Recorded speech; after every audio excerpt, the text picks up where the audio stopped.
My name's Cindy Turner and I'm on this year's AFN Organising Committee for the conference in July in Brisbane. And I'm super excited to share with you that I have Bob Dick with me today. Hello, Bob. Hello, Cindy. Welcome. I'd love to know a little bit about your background with the AFN. When did the AFN start and what was your involvement from that beginning place? It was very late in the 90s and I got a phone call from Viv McWaters.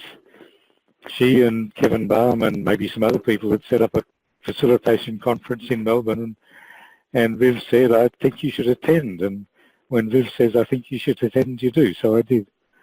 Yes. And it was a great conference. People enjoyed themselves.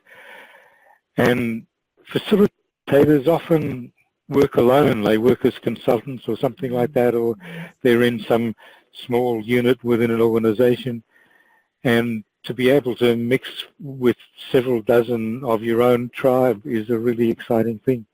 Mm. So there was some talk about, let's find some way of continuing this engagement. And so I offered to set up an email list because some people were talking about constitutions and office bearers and things like that. And staying in touch.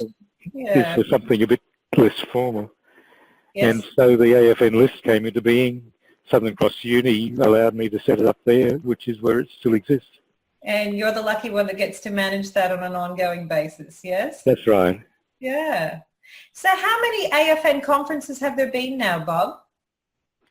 This year, I understand, will be the 21st. Yes. Okay. And how many of those have you attended personally? All bar last year. So 19 of them. Yes, that'd be right.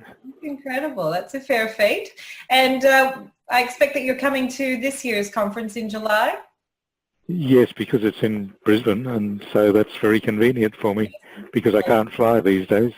Yeah, great. So I'd love to know, what is it that keeps you coming back? I mean, obviously, if you've attended 19 of the 20 conferences, there's something that keeps attracting you. What is it that keeps you coming back year on year?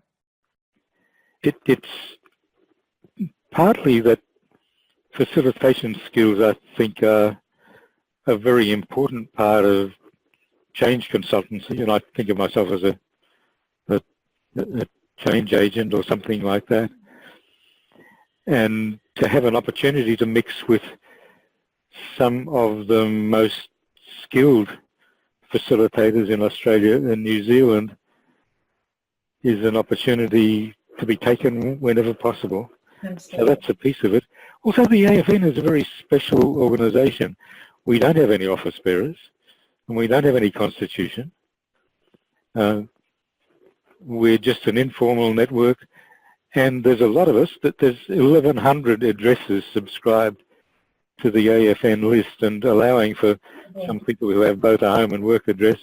That probably amounts to somewhere around about 1,000 Australian and New Zealand facilitators. That's amazing.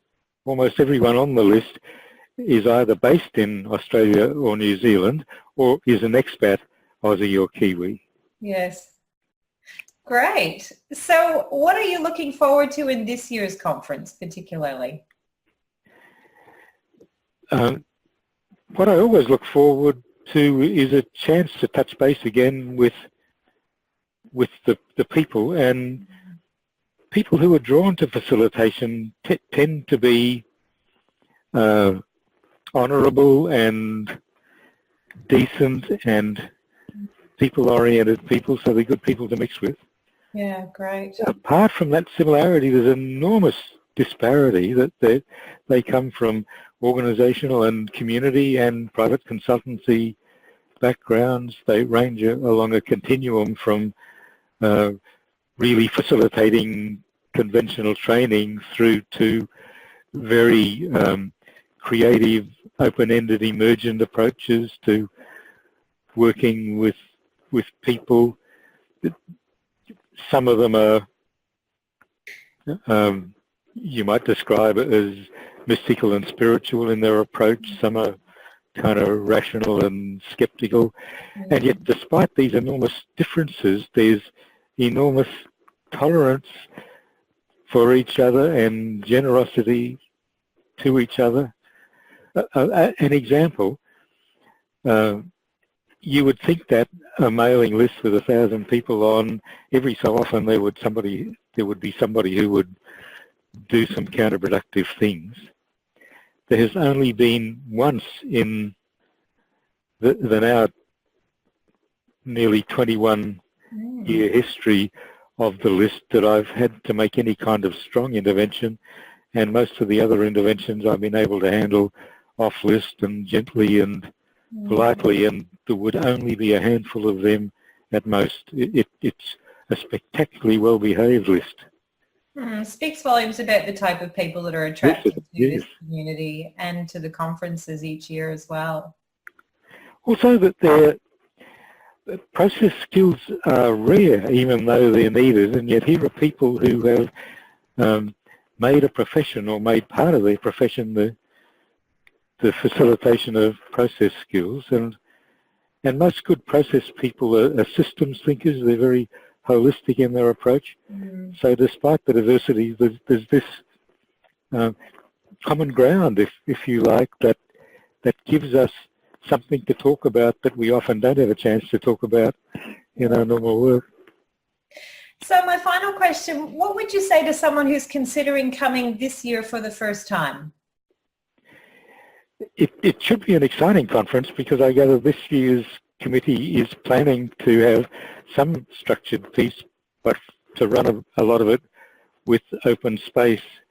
And it seems to me that open space is a lovely methodology to really tap the collective and individual enthusiasms of people, and so I hope there's a good roll-up so that we make the most of the open space structure. I'm really looking forward to that. Absolutely, and registrations are already coming in thick and fast, so I believe it's going to be a super successful conference this year. For those who don't know, it's on from the 24th to the 26th of July in Brisbane. Thank you so much for your time today, Bob. It's been an absolute pleasure talking to you, and deep respect for what you've created here. So thank you very much for your time. Thanks, Cindy.